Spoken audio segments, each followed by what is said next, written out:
राधे दोस्तों, कैसे हैं आप सब। मैं बिल्कुल ठीक हूँ। राधा के संसार में आप सभी का स्वागत है। दोस्तों, आ गया है श्रावण मास और श्रावण मास का प्रदोष व्रत भी आ रहा है। हर महीने हम लोग जानते हैं कि हर महीने 2 प्रदोष व्रत होता है, एक शुक्ल पक्ष का, एक कृष्ण पक्ष का। तो श्रावण मास में भी 2 प्रदोष व्रत है, जो एक शुक्ल पक्ष में आएगा और एक कृष्ण पक्ष में आएगा। पहला प्रदोष व्रत आ रहा है 22 जुलाई को। 22 जुलाई मंगलवार के दिन 2025 22 जुलाई मंगलवार के दिन पहला प्रदोष व्रत आ रहा है, जो है कृष्ण पक्ष प्रदोष व्रत। और उसके बाद आएगा फिर 6 अगस्त को बुधवार के दिन प्रदोष व्रत, जो होगा शुक्ल पक्ष का प्रदोष व्रत। मंगलवार को इस बार प्रदोष व्रत है सावन महीना में, तो ये बहुत ज्यादा महत्वपूर्ण हो गया है। इसीलिए कि मंगलवार को पड़ने वाला प्रदोष व्रत को बोला जाता है भौम प्रदोष व्रत। ये अपने आप में बहुत महत्वपूर्ण होता है। तो हम लोग को चाहिए ये सावन महीना, ये पुण्य महीना में जो अगर पहले कभी प्रदोष व्रत नहीं भी किए हैं, तो कम से कम सावन का प्रदोष व्रत अवश्य कर ले। सावन का प्रदोष व्रत करने के लिए आपको कुछ और नहीं ज्यादा करना है। हम पूरा विधि विधान, मुहूर्त, पूजा सब कुछ आप लोग को बता रहे हैं इस वीडियो में। वीडियो को अंत तक जरूर देखिए, बिना स्किप किए, और अंत तक बने रहेंगे तो आपको वीडियो का पूरा जानकारी मिलेगा। स्किप करके वीडियो देखेंगे तो आप लोग को पूरा जानकारी नहीं मिलेगा। इसीलिए मेरे चैनल में अगर आप नए हैं तो चैनल को सब्सक्राइब कर लीजिए, और अगर आपको वीडियो अच्छा लगता है तो ही आप वीडियो को लाइक कर दीजिएगा। कमेंट में राधे राधे लिख दीजिएगा, ओम नमः शिवाय लिख दीजिएगा, या हर हर महादेव लिख दीजिएगा। कुछ भी लिखिए, लेकिन आप लोग पूरा वीडियो अवश्य देखिए। चैनल को जो है सब्सक्राइब जरूर कर दीजिए। तो ये जो सावन महीना में पहला प्रदोष व्रत आ रहा है, ये है 22 जुलाई के दिन, मंगलवार को पड़ रहा है। 22 जुलाई के दिन प्रदोष व्रत। अब हम लोग जानते हैं जैसे एकादशी का व्रत होता है, तो एकादशी व्रत भगवान श्री हरि विष्णु को समर्पित होता है। ये प्रदोष व्रत जो है भगवान श्री भोलेनाथ को समर्पित होता है। भगवान भोलेनाथ जो है ये सावन महीना, इतना पुण्य महीना में सबको आशीर्वाद देने के लिए तैयार बैठे हैं। हम लोग को आशीर्वाद लेने का खाली देरी है। ये पुण्य महीना में प्रदोष व्रत एक बहुत बड़ा अच्छा मौका है भगवान भोलेनाथ को प्रसन्न करने का। तो आप लोग कोशिश कीजिए कि क्या क्या ऐसा कर सकते हैं जिससे भगवान भोलेनाथ प्रसन्न हो। ऐसे भगवान भोलेनाथ को बोला जाता है आशुतोष। वो तो थोड़ा ही में प्रसन्न हो जाता है, बस खाली हम लोग को प्रसन्न करने का देरी है। इतना थोड़ा सा कोशिश हम लोग अगर कर लेंगे तो भगवान भोलेनाथ अवश्य प्रसन्न होते हैं। ये बहुत पुण्य महीना है, इसीलिए हम बार बार बोल रहे हैं कि इस महीना का प्रदोष व्रत सबको करना ही चाहिए। प्रदोष व्रत करने के लिए आपको एक दिन पहले से, मतलब प्रदोष व्रत होता है हर महीने की त्रयोदशी तिथि को।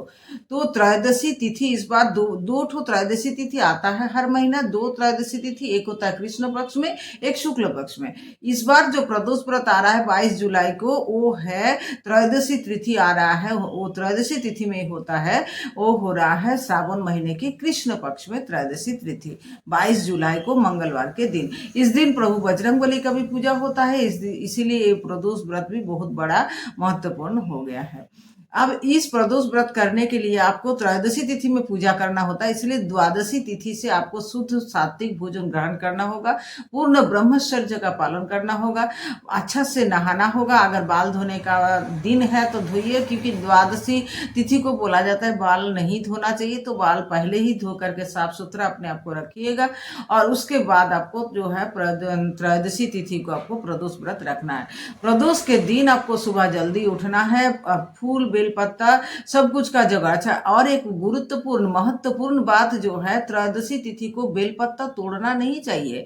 तो हम लोग को बेलपत्ता पहले से तोड़ के रख लेना होगा, क्योंकि शिव पूजा करने के लिए बेलपत्ता तो अनिवार्य है, इसीलिए पहले से तोड़ के रख लेना होगा। अब जो क्या करना है, सुबह उठ करके शुद्ध जल से स्नान कीजिए। स्नान में थोड़ा गंगा जल मिला लीजिए, उसके बाद जल में स्नान कीजिए। गंगा जल मिलाने से नदी स्नान का फल मिलता है, इसलिए मिलाना चाहिए। स्नान करके शुद्ध वस्त्र पहने, हो सके तो पीला वस्त्र पहने, नहीं तो ये सावन महीना है, सावन महीना में तो सब कुछ हरा हरा पहना जाता है, तो आप हरा चूड़ी, हरा साड़ी और पैर में रंगिए, अच्छा से आलता पहनिए, सिंदूर पहनिए, अपना पूरा श्रृंगार धारण कीजिए और श्रृंगार धारण करके आप भगवान भोलेनाथ के मंदिर जाइए। उससे पहले आप अपने घर के जो गृह देवता है, अपने घर के मंदिर जो है, मंदिर में पूजा समाप्त करें, क्योंकि कोई कोई करता है कि घर का मंदिर का पूजा छोड़ के ही चल जाते हैं मंदिर पूजा करने कि पहले मंदिर में करके, लेकिन मेरा मानना है कि घर के मंदिर को छोड़ के पहले बाहर का मंदिर में पूजा नहीं करना चाहिए। इसीलिए घर के गृह देवता को पूजा करके धूप दीप जला के नैवेद्य लगा के उसके बाद आप मंदिर जाइए। और आपको मंदिर में जो बाबा भोलानाथ का पूजा कीजिएगा, इसके लिए आपको पूजन सामग्री क्या क्या लगेगा। सबसे पहले तो आपको पंचामृत से स्नान कराना होता है, तो इसके लिए आपको दूध, दही, घी, मधु और शर्करा। अच्छा, शर्करा का अगर गुड़ा माने डस्ट एकदम चीनी का मिलता है बाजार में तो वही लीजिएगा, नहीं मिलता है तो आप शुद्ध चीनी ले करके आपके घर में अगर मिक्सी जार शुद्ध है तो मिक्सी जार में आप पीस लीजिए, क्योंकि बाबा को अगर ऐसे गोटा गोटा चीनी डालिएगा तो बाबा का शरीर में दर्द होगा। ऐसा नहीं करना। बाबा एक पाषाण नहीं है, वो चेतन है, तो चेतन मान के पूजा करने से ही भक्ति का फल मिलता है। आपको ऐसे करके क्या करना होगा, पंचामृत के लिए ये सब सामान जुगाड़ करना है। उसके बाद बाबा को जैसे भांग, धतूरा ये सब भी चढ़ाया जाता है, ये सब ले लीजिए। कलावा ले लीजिए, रोली चंदन ले लीजिए, पीला चंदन ही लिया जाता है। और उसके बाद सम्मी पत्ता लीजिए, कनेर का फूल, धतूरा का फूल, अकड़ा का फूल, गेंदा का फूल, आप जितना फूल संभव है आप अपना फूल अपना हिसाब से फूल का जुगाड़ कीजिए। आपसे अगर संभव है तो फूल और बेलपत्ता सब मिला करके एक माला सुंदर सा तैयार कर लीजिए बाबा को पहनाने के लिए।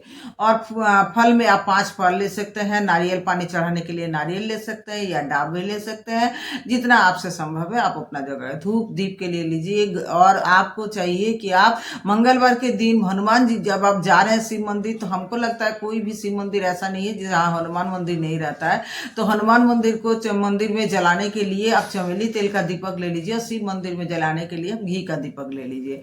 और ऐसे करके आप पूरा दीपक सब रेडी करके धूप ले लीजिएगा साथ में। आप अगर वहाँ जाकर के धुना जला सकते हैं तो धुना भी ले लीजिएगा साथ में, कि वहाँ बाबा को जो है वो भस्म आरती जो है, धुना का आरती बहुत बाबा को अच्छा लगता है। आप अगर गोबर का थोड़ा सा उपला माना जिसको कंडा बोला जाता है वो ले करके उसमें थोड़ा सा नारियल का छिबड़ा ऊपर से डालिए, धुना थोड़ा सा डालिए, और बाबा को वो बहुत पसंद है, इसीलिए उसका आरती अगर आप मंदिर में जा करके भी कर पाते हैं तो बहुत अच्छा है, नहीं तो आप अपना घर में भी कर सकते हैं शाम के समय। तो अभी आप जाइए मंदिर, और मंदिर जा करके सबसे पहले आपको जब मंदिर का सीढ़ियाँ चढ़ेंगे तो सबसे पहले आपको मंदिर के, अगर आप चप्पल पहन के नंगे पैर ही जाना तो चाहिए, लेकिन अगर आपसे संभव नहीं हो पाता आप चप्पल पहन के जाते हैं, तो भगवान का मंदिर का सीढ़ी जहाँ से नीचे से शुरू होता है वही रोड पर नीचे में आपको चप्पल अपना उतार के मंदिर में चढ़ना चाहिए। कभी भी मंदिर के ऊपर तक सीढ़ी माने चप्पल पहन के नहीं जाना। मंदिर के अंदर बाउंड्री जितना होता है वहाँ पर चप्पल पहन के नहीं जाना चाहिए, चप्पल उतार दीजिए। उसके बाद जाकर के मंदिर में अगर नल लगा है तो पैर धो लीजिए। मंदिर जाने के लिए जो जल आप चढ़ाइएगा बाबा को, वो जल 1 लोटा जरूर आप जाकर के मंदिर से जल लीजिए, लेकिन 1 लोटा जल जरूर आप घर से लेके जाइए। गंगा जल मिला करके ले जा सकते हैं, नहीं तो अलग डब्बा आप गंगा जल का ले जा सकते हैं। अब आप मंदिर के सीढ़ी को प्रणाम करके मंदिर के अंदर घुसिए, बाबा को पहले प्रणाम कीजिए। उसके बाद आप थोड़ा देर बैठ के वहाँ पर आप देखिए कि आप जिस मंदिर में पूजन करते हो वहाँ मंदिर के बाबा का शिवलिंग जो है कैसा, उसका जो बनावट है वो कैसा है। अगर वो जमीन पर टच किया हुआ है तो आपको बैठ के जल चढ़ाना है। अगर आप वो स्टैंड के ऊपर, जैसे डुगी वाला स्टैंड होता है, और स्टैंड के ऊपर बाबा मतलब पहले वो माता पार्वती का हस्तकमल होता है, उसके बाद बाबा का लिंग होता है, तो उसमें खड़े खड़े जल चढ़ाना होता है। तो आप पहले क्या कीजिए, बाबा को वहाँ अगर गणेश जी का मूर्ति रखा होता है तो गणेश जी को पहले धूप दीप और जल और दुर्वा अर्पण कर लीजिए। उसके बाद, क्योंकि सबसे पहला पूजा बाबा गणेश को ही किया जाता है, तो गणेश को पहले कर लीजिए। उसके बाद आप बाबा महादेव को पंचामृत से स्नान कराइए, और उसके बाद जल भी गंगा जल से अभिषेक कीजिए, शुद्ध जल से अभिषेक कीजिए। बाबा को पीला चंदन चढ़ाइए, बाबा को अक्षत चढ़ाइए, रोली चढ़ाइए। बाबा को सिंदूर नहीं चढ़ता है, माता पार्वती का मूर्ति वहाँ रखा है तो माता पार्वती को सिंदूर और श्रृंगार का सामान और चुन्नी चढ़ाइए। प्रदोष का व्रत है तो आप अगर हर दिन सावन में पूजा करते हैं तो हर दिन तो इतना श्रृंगार का सामान और चुन्नी नहीं चढ़ाएंगे, लेकिन विशेष विशेष पूजा जैसे सोमवार का सावन सोमवार का पूजा या सावन श्रावण का प्रदोष का पूजा तो आपको चढ़ाना चाहिए। ऐसे आप चुन्नी चढ़ाइए, उसके बाद आप जितना फल लाए हैं बाबा को अर्पण कीजिए। बाबा को बेलपत्र का अगर माला बना के ले गए हैं तो माला अर्पण कीजिए, एक एक करके फूल अर्पण कीजिए। वहाँ पर बाबा का जो वाहन है नंदी भगवान को भी आप जल चढ़ाइए, पूजा कीजिए। और सब पूजा करने के बाद वहाँ पर आप धूप जलाइए, दीप जलाइए, आरती कीजिए। अगर आपसे पूजा का बाबा का मंत्र आता है तो मंत्र आप सीख लीजिए और मंत्र बोल करके आप जल चढ़ाइए, फूल चढ़ाइए, फल चढ़ाइए और आप बाबा का पूजन कीजिए। उसके बाद आपको अगर कोई मंत्र नहीं आता है तो आप जैसे ओम नमः शिवाय, सांब सदा शिव, ये सब मंत्र आप जप करके जल चढ़ा सकते हैं। जल चढ़ाने के बाद धूप दीप आरती करने में बाबा का धुना साथ में लेके गए हैं तो धुना का भी आरती कर लीजिए।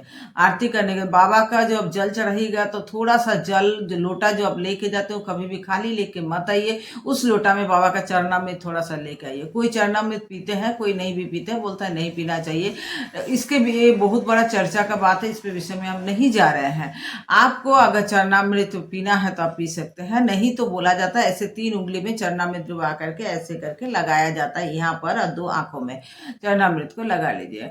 आप घर में खाली लोटा बिल्कुल भी लेके नहीं आएगा, चरणामृत या कुछ भी बाबा का बेलपत्र फूल कुछ भी लेके आइएगा, सबके माथा में टच कराइएगा। घर में जितना परिवार है सबको आप माथा में फूल बाबा का चरण का फूल है वो बधाइएगा, सबको दीजिएगा। आशीर्वाद स्वरूप सबको आशीर्वाद बाबा का मिलेगा।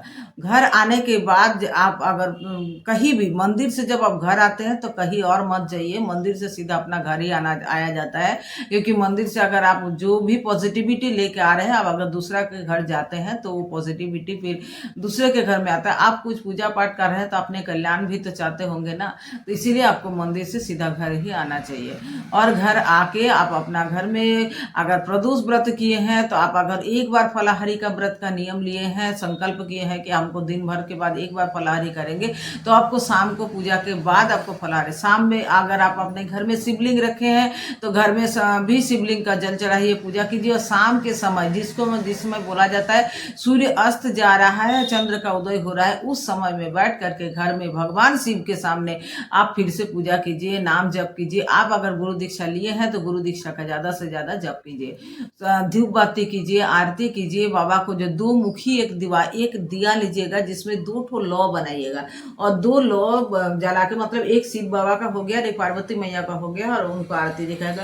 और आप अपने घर के दरवाजा पर एक दहलीज जो होता है आपका घर का दरवाजा को संध्या होने से पहले उसमें गंगा जल छिड़क के साफ कर लीजिए। और उसके बाद वहां पर जो है 2 दीपक आप जला दीजिएगा, या बीच में 1 दीपक भी आप जला सकते हैं। 1 दीपक जला दीजिएगा। उसके बाद घर में बैठ करके बाबा को थोड़ा पूजन, ध्यान, आरती और ग्रंथ पाठ, और हो सके आपसे शिव पुराण का पठन करना तो कीजिए, नहीं तो आप जैसे रामायण, महाभारत, भागवत, कुछ भी सदग्रंथ है, गीता, वो आप पाठ कर सकते हैं।